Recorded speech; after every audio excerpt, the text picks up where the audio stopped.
Hello everyone, I am doctor Manish Jaiswal और इस video में हम लोग बात करने वाले हैं एमटीपी के बारे में, मेडिकल टर्मिनेशन ऑफ प्रेगनेंसी या फिर जिसे हम लोग गर्भपात कहते हैं। तो यहाँ पे जो हम आपको एक्सप्लेन करेंगे दैट इज़ लीगल एबॉर्शन, ठीक है, जो कानूनन वैध है और किन कंडीशन में ये वैलिड है, वैध है, कब और कैसे कराना चाहिए, किसको कराना चाहिए, किसको कराया जाता है, उन सब एक्ट के बारे में बात करेंगे। ठीक है, चलिए तो हम लोग वीडियो को शुरू करते हैं।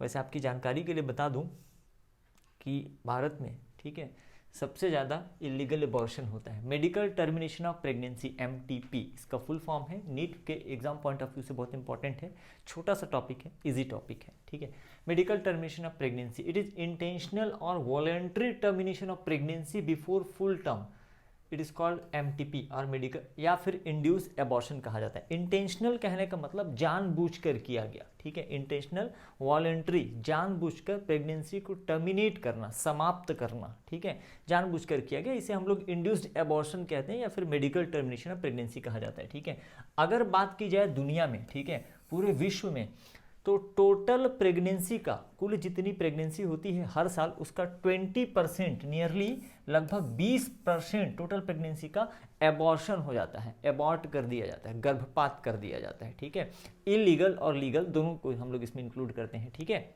मतलब ये पूरे प्रेगनेंसी का 1/5 पार्ट है, टोटल जितनी प्रेगनेंसी हो रही है उसका 1/5वां हिस्सा एबॉर्शन करा दिया जाता है। ठीक है, मतलब ये 40 से 50 मिलियन प्रतिवर्ष है, पूरे विश्व की बात कर रहा हूँ, भारत की नहीं बात कर रहा हूँ। अब आप सोच लीजिए कि 40 से 50 मिलियन प्रतिवर्ष, अगर इतने लोगों का एबॉर्शन नहीं होता तो पृथ्वी की जनसंख्या अभी कितनी होती, जो पॉपुलेशन होता अर्थ का भी कितना होता।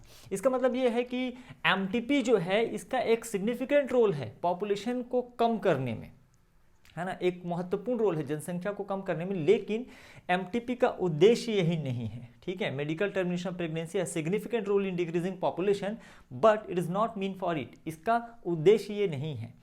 भाई अगर, है ना, प्रेग्नेंट ही क्यों होना, राइट ना, उसके प्रेगनेंसी से बचाव के लिए, बचने के लिए देयर आर मेनी मेथड्स, बहुत सारे कॉन्ट्रासेप्टिव मेथड्स हैं जिसके बारे में हमने ऑलरेडी डिस्कस किया हुआ है।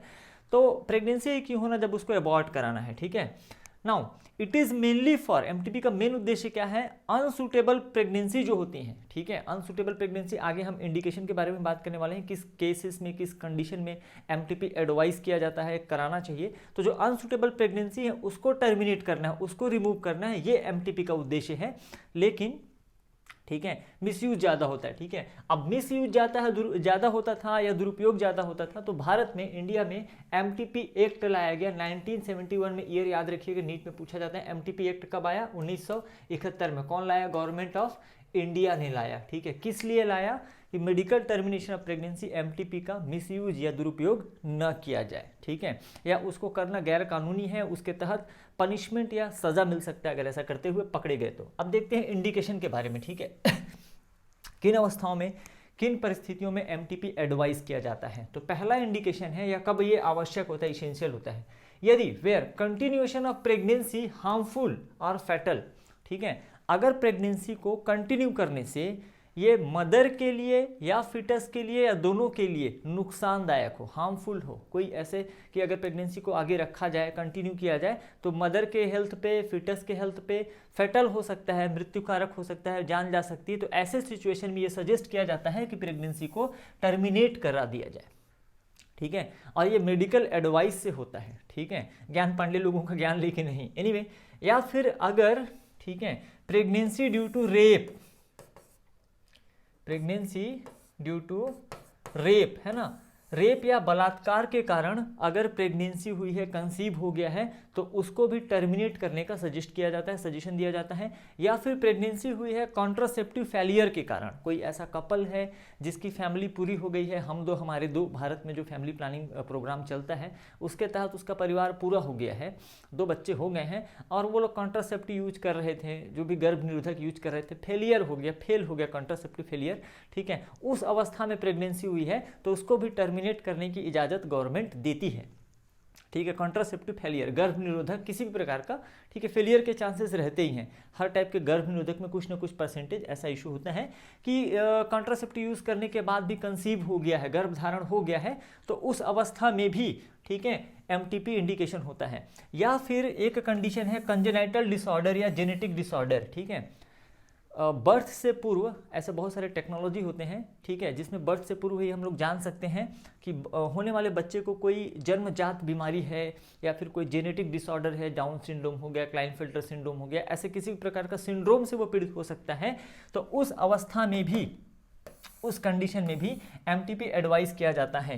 एमनियोसेंटेसिस एक प्रोसेस होता है जिसके माध्यम से, जिसके द्वारा जाना जा सकता है या अल्ट्रासोनोग्राफी के माध्यम से जाना जा सकता है कि क्या फिटस में कोई ऐसी एबनॉर्मेलिटी है जो आगे फ्यूचर में जाके उसके लिए हार्मफुल होगी। तो उस कंडीशन में भी एमटीपी एडवाइस किया जाता है। तो याद रखिएगा कि प्रेगनेंसी को कंटिन्यू करने से अगर मदर या फिर फिटस के हेल्थ पे इफेक्ट पड़ रहा है, या रेप के कारण प्रेगनेंसी है, या फिर कॉन्ट्रासेप्टिव फेलियर, ठीक है, कॉन्ट्रासेप्टिव लाइक कॉन्डोम रप्चर हो गया, फट गया कॉन्डोम और उसके कारण से प्रेगनेंसी हो गई, ठीक है, फैमिली कंप्लीट हो चुके हैं, ऑलरेडी 2 बच्चे हैं, तो तीसरा चौथा लेके क्या करेंगे, तो उस अवस्था में भी ये एमटीपी इंडिकेट किया जाता है, एमटीपी का सलाह दिया जाता है। आगे बढ़ जाते हैं हम लोग, ठीक है।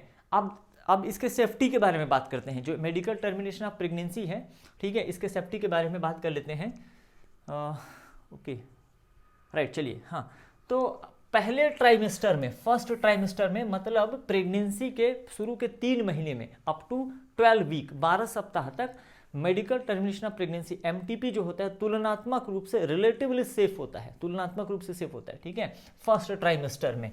मतलब जैसे ही पता चलता है कि मैंने जो रीज़न बताया कि इन कारणों से प्रेगनेंसी है या फिर उसको टर्मिनेट करना है, तो फर्स्ट ट्राइमेस्टर में करना उसको थोड़ा आसान होता है और वो सेफ होता है मदर के लिए, ठीक है, क्योंकि हम अबॉर्ट कर रहे हैं तो फिटस के पॉइंट ऑफ व्यू से नहीं देखेंगे, ठीक है, उसको तो मारा ही जा रहा है, ठीक है, लेकिन मदर के हेल्थ पॉइंट ऑफ व्यू से। सेकेंड ट्राइमेस्टर में किया तो जा सकता है अप टू 24 वीक तक, लेकिन ठीक है, ज़्यादा रिस्की होता है, मोर रिस्की, ठीक है, सेकेंड ट्राइमेस्टर में ये ज़्यादा रिस्की होता है। फ़ोन को मैं साइलेंट कर लेता हूँ, बीप कर रहा है। एनीवे, तो एबॉर्शन जो होता है सेकेंड ट्राइमेस्टर में ज़्यादा रिस्की होता है तुलनात्मक रूप से फर्स्ट ट्राइमेस्टर के 24 सप्ताह तक, और थर्ड ट्राइमेस्टर में after 24 week it is not suggested, ये सलाह नहीं दिया जाता है। कहने का मतलब अगर अब प्रेगनेंसी हुई है तो फिर उसको आगे कंटिन्यू किया जाएगा, उसको एमटीपी सजेस्ट नहीं करते हैं। तो मेरे ख्याल से सेफ्टी पॉइंट ऑफ व्यू से आप समझ गए, पहले ट्राइमेस्टर में सेफ है, सेकेंड ट्राइमेस्टर में थोड़ा रिस्की है, थर्ड ट्राइमेस्टर में नॉट सजेस्टेड।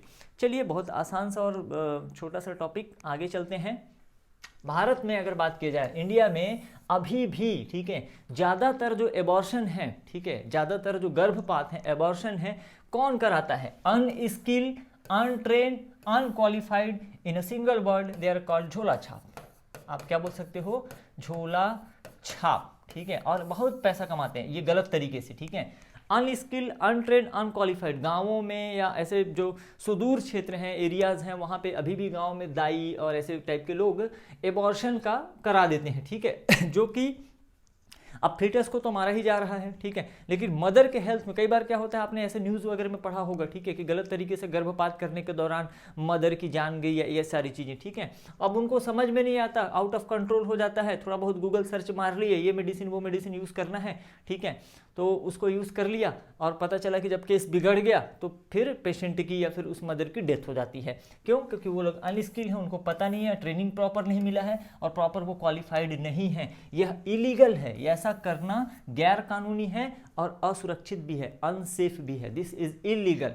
और ये इलीगल क्यों है? क्योंकि ज़्यादातर केसेस में आपने सुना होगा कन्या भ्रूण हत्या के बारे में, फीमेल फिटिसाइड बोला जाता है, ठीक है, बर्थ से पहले ही सेक्स डिटरमाइन करवा लेना, ठीक है, ये भी इलीगल है। जन्म से पहले लिंग का निर्धारण इलीगल है। अब किसी भी अस्पताल में आप जाते होंगे तो वहाँ पे आपको बोर्ड में लिखा हुआ मिलता होगा, यहाँ लिंग निर्धारण नहीं किया जाता। भारत में ऐसा कानून नहीं है कि जो अलाउ करे कि जन्म से पहले आप डिसाइड करें कि लड़का होने वाला है या लड़की होने वाला है, तो ऐसा करना गैर कानूनी है।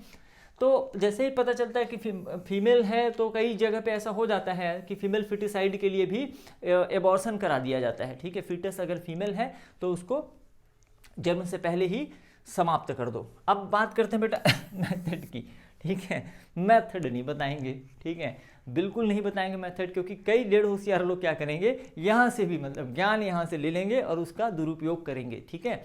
तो मेथड आप थोड़ा सा कॉन्सेप्ट लगाइएगा। मैंने ह्यूमन रिप्रोडक्टिव सिस्टम बहुत आसानी से पढ़ाया है, बहुत आसानी से पढ़ाया है, कहने का मतलब आपको बहुत अच्छे से और आसानी से समझाया है। तो अगर ह्यूमन रिप्रोडक्शन और प्रोजेस्टेरॉन का रोल समझ में आता है तो एग्जाम में जो क्वेश्चन आएगा ना, आपको एकदम से नहीं पूछेगा कि किस तरीके से और क्या, लाइक सुपरफिशियल क्वेश्चन आपको मिलेंगे।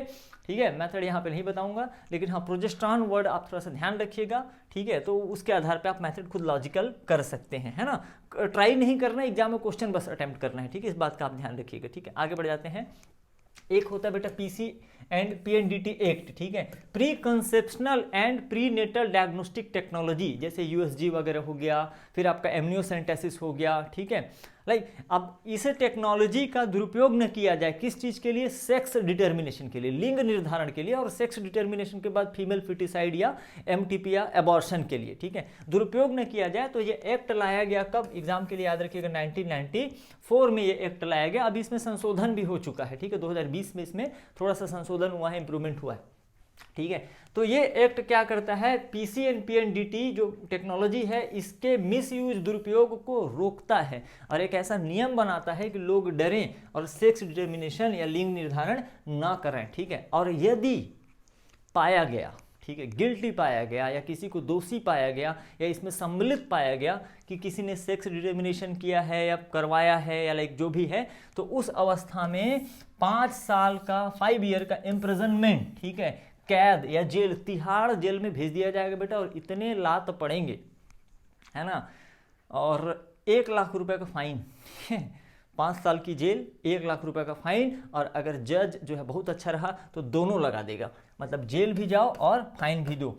और यदि कोई medical practitioner, registered medical practitioner ऐसा करता हुआ पाया जाता है, कोई डॉक्टर है, नर्सेस है या कोई भी है, तो उनका जो लाइसेंस है या उनका जो रजिस्ट्रेशन है वो भी रद्द कर दिया जाएगा, कैंसिल कर दिया जाएगा। और ये बहुत अच्छी बात है, इतना पनिशमेंट तो होना चाहिए। ठीक है, फांसी पे चढ़ा दो उनको, जो भी फीमेल फिटिसाइड करता है या पाया जाता है, ठीक है, उसको फांसी पे चढ़ा दो। चले, ठीक है, तो ये हो गया बेटा मेडिकल टर्मिनेशन ऑफ प्रेगनेंसी, छोटा सा टॉपिक। ठीक है, तो आप ध्यान रखिएगा, नीट पॉइंट ऑफ व्यू से बहुत इंपॉर्टेंट है, छोटे से टॉपिक से भी क्वेश्चंस आते हैं। 2 ईयर मैंने आपको जो बताए हुए हैं एमटीपी एक्ट के बारे में, पीसीपीएनडीटी एक्ट के बारे में, तो ईयर भी आपको ध्यान में रखना है। That's all for this video, मिलते हैं किसी और वीडियो में ऐसे ही इंफॉर्मेशनल टॉपिक के साथ। Thank you very much.